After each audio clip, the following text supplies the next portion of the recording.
अध्याय 11 श्री गणेशाय नमः।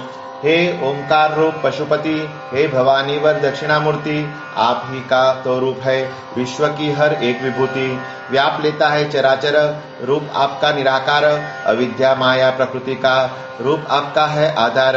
आपका निराकार रूप अतर्क है हमें खूब, अतः हम पर करने दया। आप लेते सगुण रूप, जिसको जैसे लगते हो वैसा नाम पाते हो। नाम भले ही भिन्न हो, आप अभिन्न रहते हो। ब्रह्म बोलते वेदांती, शिव कहते शैवपथी। रामानुजों के सीतापति हो, विष्णु बोलते वैष्णवपंथी।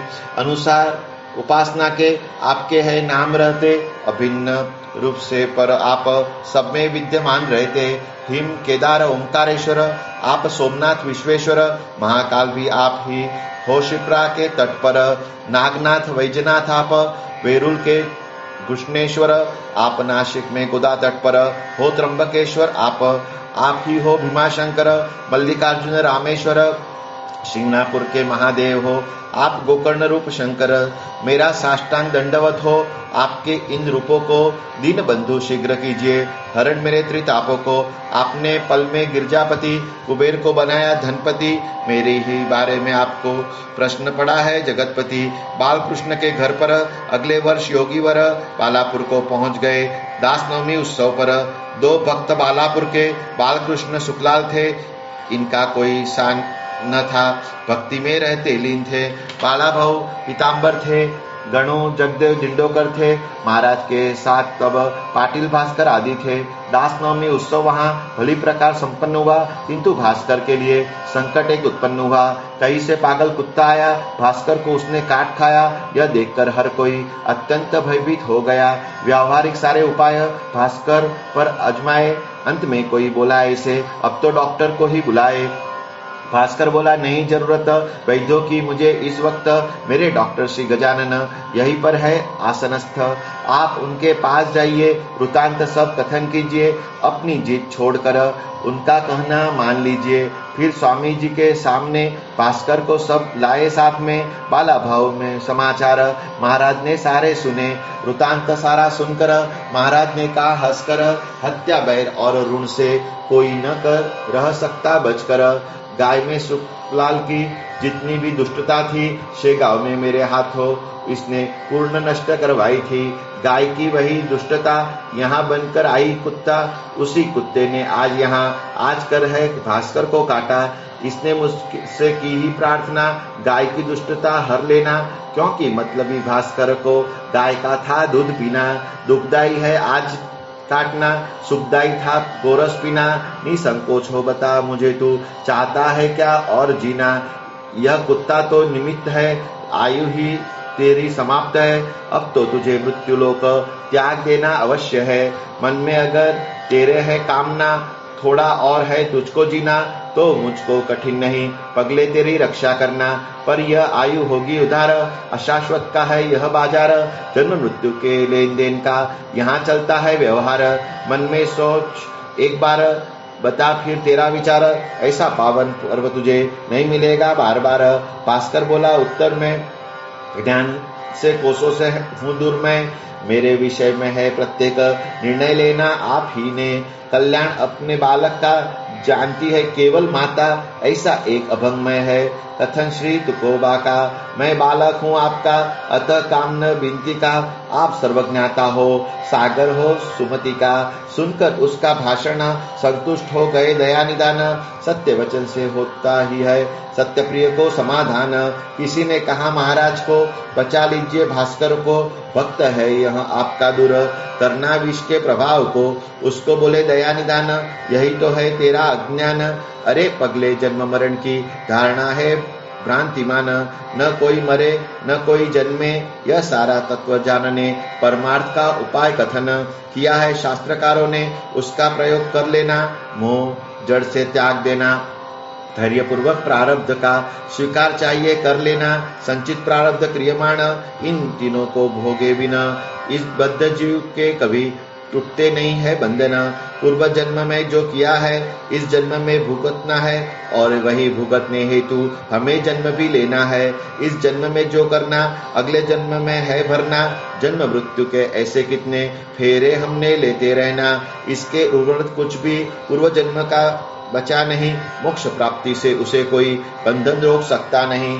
इसे आग्रह करो मत, रास्ता इसका रोको मत। भास्कर जैसा जन्मेगा। अब कहाँ कोई भक्त, बैरी इसके पूर्व जन्म का था यह पागल कुत्ता। अतः बालापुर में आकर उसने है भास्कर को काटा। उसने अपना हिसाब सारा यहाँ पर किया है पूरा। फिर भी अगर भास्कर के मन में बचा हो द्वेष जरा, तो फिर यह द्वेष उसका कारण अगले जन्म का बनेगा। भास्कर के लिए बदला लेने हेतु उसका वह खैर खत्म हो गया, शेष कुछ न रह गया। इस भास्कर का सारा जंजाल दूर हो गया। अब करता हूँ काम इतने, बचाऊंगा 2 महीने। श्वान विष के कारण इसे पागल नहीं दूंगा होने। ऐसा महीना करूँ अगर, फिर आएगा जन्म लेकर 2 महा आयु भोगने को वापस इस धरती पर। ज्ञान तो यह सुन लिया, कितनों को रास न आया, पर यह बोध सुनकर बाला आनंदित हो गया। संत की सेवा की पूर्ण, भास्कर तू है कितना धन्य। जन्म मरण से मुक्त हुआ, तुझसा योग्य न कोई अन्य। ऐसा प्रकार होने पर आए सब शेगांव लौटकर महाराज के भक्तों को कहे समाचार भास्कर। बालापुर का वृतांत सबको बताए साधंत, और विनती करने लगा भास्कर जोड़े कर हस्त। शेगांव के बलवत्तर भाग्य से है ये आए यहाँ पर। आप इनकी स्मृति अमर कीजिए स्मारक बनाकर। स्मारक जरूरी नहीं उनको, लेकिन अगली पीढ़ियों को यह स्मारक गवाही देगा, अमर रखेगा साधुत्व को। आनंदी को है श्री ज्ञानदेव ने, सज्जनगढ़ को श्री समर्थ ने, पावंदी किया देहू नगर को श्री तुकाराम महाराज ने। उनके स्मारक उन स्थानों पर रखे गए हैं भव्य बनाकर। आपने भी प्रयत्न करना चलने इसी रास्ते पर। सबको ऐसा जता दिया, भास्कर निश्चित हो गया। लेकिन एक बार उसके मन में यह विचार आया, ये सब मेरी विनती सुनते, मुझे हाँ भी में हाँ भरते, लेकिन हाँ भी भरने शब्द मुझे सशंकित है करते। एक बार ऐसा किया उसने, सब लोगों को वहां मठ में एक स्थान पर बुलाया। महाराज की अनुपस्थिति में बंकटलाल पाटिल हरी, मारुति चंद्रभान कारभारी, खंडू जी के दुकान की व्यवस्था जो देखे सारी। श्रीपतराव वाविकर, ताराचंद जी साहूकार, कहाँ तक नाम लिखे, और कई थे भक्ता पार। उन लोगों को बुला लिया, उनके आगे दामन फैलाया, बोला आपसे मेरा 2 ही महीनों का साथ रह गया। इच्छा है मेरे मन में ऐसी श्री का स्मारक बनाने की, भव्य रूप में वराड़ में पावन भूमि पर शेगांव की बनाने का दीजिए वचन। आनंदित होगा मेरा मन, सुख पूर्वक करूंगा मैं वैकुंठ का मार्ग क्रमण। संतों की सेवा कभी व्यर्थ होती है नहीं, जिसकी जो जो इच्छा होती संत पूर्ण करते वही। स्मारक ऐसा बन जाए सब लोग देखते रह जाए, बस देखते ही सबका मन संतुष्ट हो जाए। स्मारक बनाने का खास वचन दीजिए मुझको आज, मेरी यह अंतिम विनती मान्य कर लीजिए आप। सबने विनती मान्य की, चित्त वृत्ति भास्कर की स्थिर हुई, खलबल भी शांत हो गई मन की। उत्तरोत्तर आनंद वृत्ति बढ़ती गई भास्कर की, जैसे बालक खुश होते आशा से किसी उत्सव की। माघ मध्य त्रयोदशी को महाराज ने कहा भास्कर को, चलो त्र्यंबकेश्वर जाएंगे, साथ में हम शिवरात्रि को। त्र्यंबक राजा कर्पूर गौरव भव भवांतक भवानीवर जो स्थिर हो गए हैं गोदावरी के तट पर। सुंदर ज्योतिर्लिंग वहां का संहारक है पातकों का। गंगा स्नान को जाएंगे हम, देर ना करो, करो शीघ्रता। पर्वत एक उत्सव स्थान का है, ब्रह्मगिरी नाम का। भंडार है नाना औषधियों और वनस्पतियों का। गहनीनाथ है संत ब्रह्मगिरी पर स्थित, गुण धर्म औषधियों के उनके है सारे ज्ञात। पगले कुत्ते के विष पर औषधि है वहां पर, देख लेते हम करके उपयोग उसका सत्वर। भास्कर बोला महाराज को, औषधि अब चाहिए क्यों, औषधियों से भी श्रेष्ठ अगाध आपकी सत्ता है जो। प्रभाव नष्ट हुआ विष का, बालापुर में ही कुत्ते का मेरा जीवन काल बचा है केवल अब 2 महीनों का, शेगांव में ही रहेंगे हम, यह सोचता है मेरा मन। हमारे तो त्र्यंबकेश्वर आप ही हो हे भगवान, गोदावरी आपके चरण, करता मैं वही स्नान, मुझे अब नहीं रहना है अन्य तीर्थों से प्रयोजन। ऐसे उसके वचन सुनकर बोले महाराज हंसकर, यह सत्य है फिर भी तीर्थ महिमा स्वीकार कर, शीघ्र चलना देर न करना, त्र्यंबकेश के दर्शन करना, बाला भाव पीताम्बर इनको भी है साथ लेना। इतने लोग जमा हुए, शेगांव से निकल गए। शिवरात्रि के दिन वे त्र्यंबकेश्वर पहुंच गए। कुशावर्त में स्नान किया, शिव दर्शन का लाभ लिया, गंगा द्वार पर जाकर गौतमी का पूजन किया, माता नीलांबिका को और गहनीनाथ को प्रणाम कर नासिक पहुंचे। मिलने गोपाल दास को पंचवटी के प्रारंभ में काले राम के मंदिर में गोपाल दास महंत बैठे, धुनी लगाए ध्यान में। सामने राम मंदिर के ओटले पर पीपल के जाकर बैठे श्री गजानन, साथ में सब शिष्यों के। गोपाल दास प्रसन्न हुए, शिष्यों से ऐसे वचन कहे, वराड से बंधु गजानन आए हैं मिलने के लिए, अनन्य भाव से दर्शन उनके कर लो तुम सारे जन। श्रीफल मिस्त्री मेरी और से कर देना उनको अर्पण, यह हार पहनाओ कंठ में, एक ही है वे और मैं, देह भिन्न होने से द्वैत कभी समझना नहीं हमें। शिष्यों ने वैसा ही किया, उनके दर्शन का लाभ लिया, दिया हुआ पुष्पहार भी उनके कंठ में पहनाया। रखी सामने श्रीफल शकर, जहाँ बैठे थे योगीवर। महाराज ने कहा भास्कर से उन चीजों को देखकर प्रसाद सबको बांट देना, पर भीड़ ना होने देना। आज पंचवटी में हुआ मेरे बंधु से मिलना, मेरा यहाँ का काम हुआ पर नासिक का बाकी रहा, अतः धुमाल वकील के घर जाना होगा। वहाँ महाराज नासिक में आए, दर्शन को लोग कितने आए, वहाँ के मुकाम में कई छोटे मोटे प्रसंग हुए। यहाँ बताओ इत्यंभूति तो व्यर्थ बढ़ेगा ग्रंथ, माफ कीजिए संक्षेप में करता हूँ वर्णन का अंत। वहाँ कुछ दिन रहकर आ गए शेगांव लौटकर, स्वामी को अड़गांव ले जाने जाम सिंह पहुंचा मठ पर। उसके आग्रह करने पर महाराज ने दिया उत्तर, हम आपके अड़गांव को रामनवमी बीतने पर अब तू जा लौट कर, व्यर्थ आग्रह ना कर। जाम सिंह की निसीम श्रद्धा थी महाराज पर, जैसा बोला वैसा किया। वापस अड़गांव गया, लेकिन रामनवमी को फिर शेगांव उन्हें लेने गए आया। मना कर उस उत्सव को शिष्यों सहित महाराज को अड़गांव में लेकर आया। श्री हनुमान जयंती को अड़गांव में समर्थ रहे, तब कई चमत्कार किए। धूप में पटक कर धूल में भास्कर को मारते गए, छाती पर उसके बैठ गए, अविरत ताड़न करते गए। लोग दूर से देख रहे थे, लेकिन पास न कोई गए। बाला भाव पास वहीं पर, उनको बोला है योगीवर भास्कर को छोड़ दीजिए, थक गया है धूप खाकर। उतने में ही बोला भास्कर, बाला भाव जोड़ो ना करने देना जो भी करना चाहता है मेरे साक्षात ईश्वर। सबको लगता मार रहे हैं, मुझे गुदगुदी कर रहे हैं, अनुभव की बातें है ये, अनुभवी ही जान रहे हैं। फिर भास्कर को लेकर महाराज वापस आए लौटकर अड़गांव ग्राम में, जहाँ पर उतरे थे शेगांव से आकर। बोले फिर बाला भाव से, अब केवल 2 दिन है बचे इस भास्कर के अब जाना, पंचमी के दिन है इसे। दोपहर को जंगल में आज किया जो कुछ मैंने, क्यों किया कारण इसका आया होगा तेरी समझ में। एक बार भास्कर ने तुझको मार खिलाई मेरे हाथों, शेगांव में छतरी से भूल गया क्या उस बात को। वह क्रीमान नष्ट करने उसे यहाँ पर मारा मैंने, इस एक बात के सिवा अन्य न कोई कारण उसमें। अड़गांव के भूमि पर उत्सव पूर्ण होने पर जो कुछ घटित हुआ, अब सुनिए वह प्रकार। उत्सव का समापन गया, वद्य पंचमी का दिन आया। समर्थ बोले भास्कर को, जब एक प्रहर बीत गया, भास्कर अब तेरा प्रयाण आज निश्चित ही है जान। पूर्वाभिमुख बैठकर पद्मासन में करना ध्यान, चित्त अपना स्थिर कर ले, मन में हरि का स्मरण कर ले। घड़ी निकट है आ गई, चित्त को सतर्क कर ले। बाकी सारे लोग को कहा भजन करने को, विठ्ठल विठ्ठल नारायण उच्च स्वर में कहने को। आज के शुभ मुहूर्त पर जा रहा वैकुंठ पथ पर, भाई तुम्हारा उसकी पूजा करो, हार अबीर चढ़ाकर भास्कर ने पद्मासन लगाकर दृष्टि स्थिर की नासाग्र पर, अपनी पूरी वृत्ति लीन कर ली अंतर्मुख होकर। भक्त रहे थे पूजन कर, हार अबीर आदि चढ़ाकर, वह कौतुक देख रहे थे महाराज दूर बैठ कर। भजन चला एक प्रहर, सिर पर आ गया दिनकर, महाराज ने उच्च स्वर में शब्द किया हर हर। साथ ही इस शब्द के प्राण पखेरु भास्कर के वैकुंठ में उड़ गए और बने अतिथि श्रीहरि के। लोगों ने पूछा समर्थ से, कहाँ पर रखना इसे, समाधि कहाँ पर बांधना, कहाँ पर ले जाना इसे।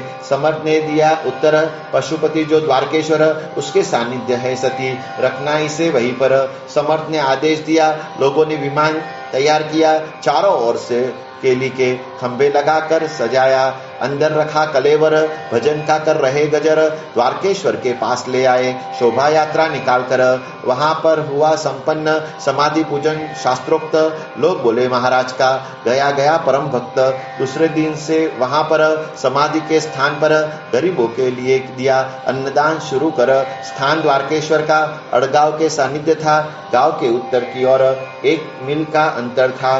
जगह द्वारकेश्वर की अत्यंतिक रमणीय थी, इमली के पेड़ों की वहां संख्या बहुत अधिक थी। नीम, अश्वत्थ, मांदार, आम्रवट, औदुंबर और कई फूल पौधे बहुत सारे वहां पर। अड़गांव अकोली मार्ग में यह स्थान था मध्य में। महाराज ने भास्कर को रखा वहां समाधि में। 10 दिनों तक अन्नदान अभी किया इसका वर्णन, संत भंडारा नाम जिसका आपने किया है श्रवण। इमली के पेड़ की छांव में पंगत बैठती भोजन करने, कौवे बहुत वहां पर लगे थे परेशान करने। काव काव शब्द करते, पत्तल से दोने उठा देते, भोजन करने लोगों पर मलोत्सर्ग भी कर देते। लोग त्रस्त होने लगे, कौवों को भगाने लगे, भिल्ल उनके लिए तैयार तीर कमान करने लगे। मारने लगे थे जो जन, उनको बोले श्री गजानन, इन निरपराधों को मारो मत अकारण। इस भंडारे में आने का बस यह उद्देश्य है इनका, सबके जैसा इसको भी मिले प्रसाद भास्कर का। क्योंकि यह भास्कर पहुंचा है वैकुंठ पर, नाम मात्र नहीं रहा यह पितृलोक पर। परिभ्रमण 10 दिनों में करता रहता अंतरिक्ष में, प्राण आगे है बढ़ जाता सपिंडी के बाद ही में। उस 11वें दिन को बलि देने है कौवे को, प्राण तभी आगे बढ़ता जब कौवा स्पर्श करता उसको।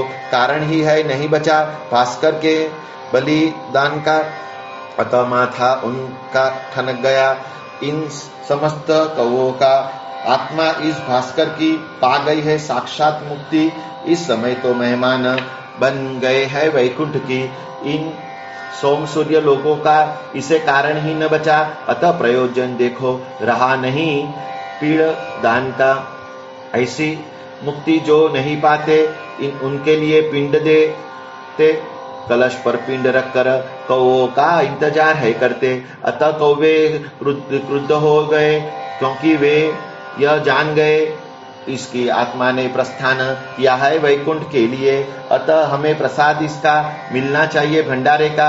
इस कृति से ऐसा विचार दिखता है हर कौवे का, इन्हें मारना नहीं किसी ने, मैं ही समझाता इन्हें। अरे प्राणियों जरा सुन लो, बात कहता मैं जो तुम्हें, स्थल यह वर्ज्य ही दो कर, कल से तुम सारे मिलकर, वरना व्यर्थ ही बदनाम हो जाएगा मेरा भास्कर। आज प्रसाद ग्रहण करना, सबने तृप्ति कर लेना, लेकिन कल से किसी ने इस स्थान पर नहीं आना। समर्थ ने आदेश दिया, भक्तों ने विश्वास कर लिया, लेकिन उस स्थान पर कुत्सित वर्ग जो था आया, एक दूजे से आपस में हंसकर ऐसा लगे कहने, यह कैसा निरर्थक भाषण किया महाराज ने, पागल कभी करते हैं क्या पक्षी हमारी आज्ञा का। कल यहाँ का आकर अनुभव लेंगे इनके कथन का। पागल कुछ भी बोल देते, भाविकों को ठगते रहते, अपने झूठे संतत्व का ऐसा ढोल पिटते रहते। जो अच्छा हो वही बोलो, जो हजम हो वही खा लो, जो न हम बन सकते कभी उसका ढोंग करना टालो। दूसरे दिन जानबूझकर कुत्सितों ने वहां आकर देखा तो एक भी कौवा आया नहीं उनको नजर। फिर तो स्तंभित हो गए, महाराज की शरण आए। 12 सालों तक वहां फिर कौवे दिखाई न दिए।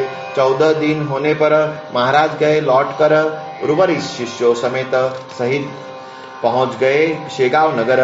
एक हुआ चमत्कार, शेगांव की भूमि पर आपको मैं सुनाता हूँ, सुनिए एकाग्र मन कर। उस वर्ष अकाल पड़ा था, इसलिए एक कुएं का सुरंग लगाकर काम चल रहा था खोदने का। पहुंच गए खोद कर दो पुरुष गहराई पर, सब्बल का काम रुक गया। लगा बड़ा काला पत्थर, अतः छेद बनाकर उनमें बारूद भरकर सुरंग की मदद से काम पुनः प्रारंभ दिया कर। चारों दिशाओं में 4 छिद्र हो गए तैयार।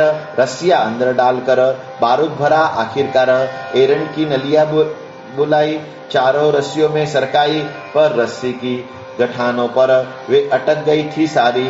नलिया नीचे गई नहीं, बारूद को आग लगी नहीं। पानी सुरंग के पास आया, रुक था रहा नहीं। मिस्त्री अब सोचे मन में, पानी पहुंचा अगर सुरंग में, सुरंग हो जाएगी बेकार। पानी था पहुंच रहा पास में, अतः गणु जोरे को दिया यह काम करने को। बोला तू उतरना नीचे, नलिया आगे सरकाने को। जल्दी आ जाना तू ऊपर, नलिया जाएगी नीचे उतर। बारूद के पास में तब काम हो जाएगा सफल। नलिया सरकाने को साहस न हुआ किसी को, तब मिस्त्री ने डांट दिया बेचारे गणु जौरे को। गणु बेचारा क्या करता, पल्ले पड़ी थी दरिद्रता। यज्ञ में गरीब बकरा ही बलि सदैव चढ़ जाता। गरीब गणु जौरे की महाराज पर निष्ठा थी, नीचे उतरना पड़ा जब आज्ञा हुई मिस्त्री की। एक नली जो सरकाई, नीचे शीघ्र पहुंच गई। गणु अंदर फंस गया, वह बारूद से जा भिड़ गई। दूसरी नली भी सरकाने, जैसे ही हाथ लगाया उसने, पहली सुरंग उड़ गई। हाल उसके क्या पूछने। कुएं से बोला डर कर, महाराज आना दौड़ कर, मेरी रक्षा कौन करेगा एक आग को छोड़कर। कुएं के अंदर घना धुआं बहुत ही था भरा हुआ। दूसरे विस्फोट में बहुत कम समय था बचा हुआ। हाथ से पता चल गया, दीवार में गड्ढा पड़ गया। शीघ्रता से गणु उस गड्ढे में जा बैठ गया। एक के बाद एक ऐसी तीनों सुरंगे जल रही, सारी सुरंगे बाहर को पत्थर थी फेंक रही। लोग ऊपर लगे देखने, आपस में लगे बोलने। कुएं के भीतर पहुंचा शायद गणु समाधि में। इस समय शरीर उसका छिन्न भिन्न पड़ा होगा। हर कोई जवरे को नीचे झांक कर देखने लगा, कहीं पर वह नहीं दिखा तो लोगों ने ऐसा सोचा पत्थरों के साथ गणु भी बाहर उड़ गया होगा। उसका इधर उधर कहीं शव पड़ा होगा, यहीं उसे ढूंढ निकालने को आदमी दौड़ाओ कोई। शब्द सुनकर मिस्त्री के गणु बोला अंदर से, कुएं में है गणु जौरिया, बच गया है प्राण उसके। महाराज की कृपा से बच गया हूँ, मौत में से छुप कर बैठा हूँ यहाँ, देखने उतरो ऊपर से। लेकिन गड्ढे के मुंह पर पड़ा है एक बड़ा पत्थर, उसी के कारण मैं नहीं आ सकता हूँ बाहर। गणु के शब्द सुनकर लोग आनंदित होकर वह पत्थर हटाने को नीचे सारे गए उतर। 10-5 लोगों ने मिलकर संबल से हटाया पत्थर, गणु को बाहर निकाला और उसे ले आए ऊपर। ऊपर आते ही गांव में गणु जौरिया लगा दौड़ने, महाराज के मठ में पहुंचा उनके दर्शन करने। गणु को वहां देखकर उसे बोले, श्री योगीवर कितने पत्थर उड़ाए तूने। उस गड्ढे में बैठकर उनमें एक पत्थर बड़ा, रक्षा तेरी करने दौड़ा, गड्ढे के मुंह पर बैठा, बचा तू भाग्यवान बड़ा। ऐसा साहस फिर ना करना, चलती नली को ऐसा ना, कितनी भी विकट घड़ी हो बीच में ही जो करना पड़ता। अरे गणु तेरा आज गंडांतर गया भाग। गणु को देखने वहां जमा हुए लोग बाग। गणु बोला सद्गुरुनाथ, चारों विस्फोट एक साथ हुए तब आपने गड्ढे में बिठाया मुझे देकर हाथ, तभी तो मैं बच गया, चरण दर्शन को आ पाया, नहीं तो मैं कुएं में ही कब का होता मर गया। गजानन कृपा का महिमान वास्तव में है महान, उसका वर्णन करने मेरे शब्द नहीं सामर्थ्यवान। श्री दास गणुरित श्री गजानन विजय ग्रंथ। दास गणु चाहता कि भाविकों को है आनंद। शुभम भवतु। श्री हरिहरार्पणमस्तु। इति श्री गजानन विजय ग्रंथस्य 11 समाप्त। समर्थ सद्गुरु श्री गजानन महाराज की जय।